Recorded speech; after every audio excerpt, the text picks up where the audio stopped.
Men are not typically taught or nurtured in their emotions in general.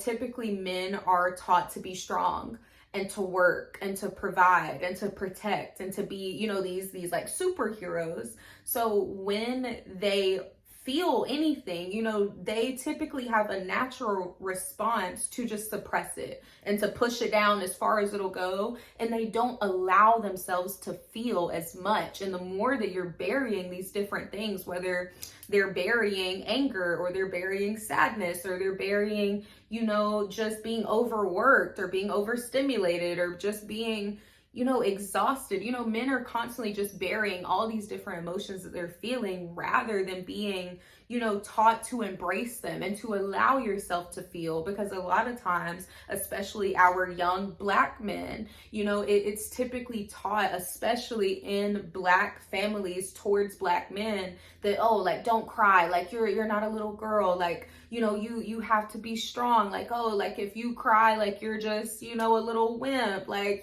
just get up and rub some dirt on it.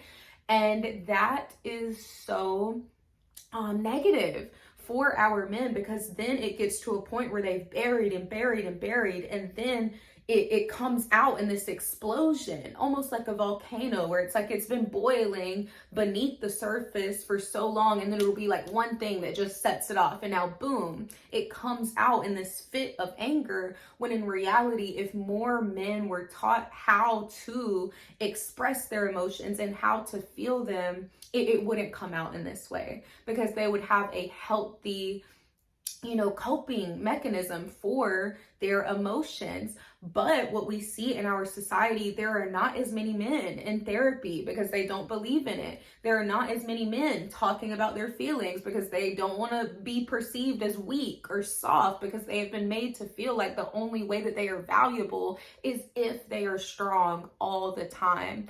And that is why in my marriage, I am constantly, telling my husband, I'm like, I want you to feel. I want you to come to me with what you are going through. I don't want you to just hold whatever you are feeling in. Talk to me when there is something going on in your mind. Tell me about it. When you are struggling with something, tell me about it. You have a partner. You are my husband for a reason. I am your wife for a reason.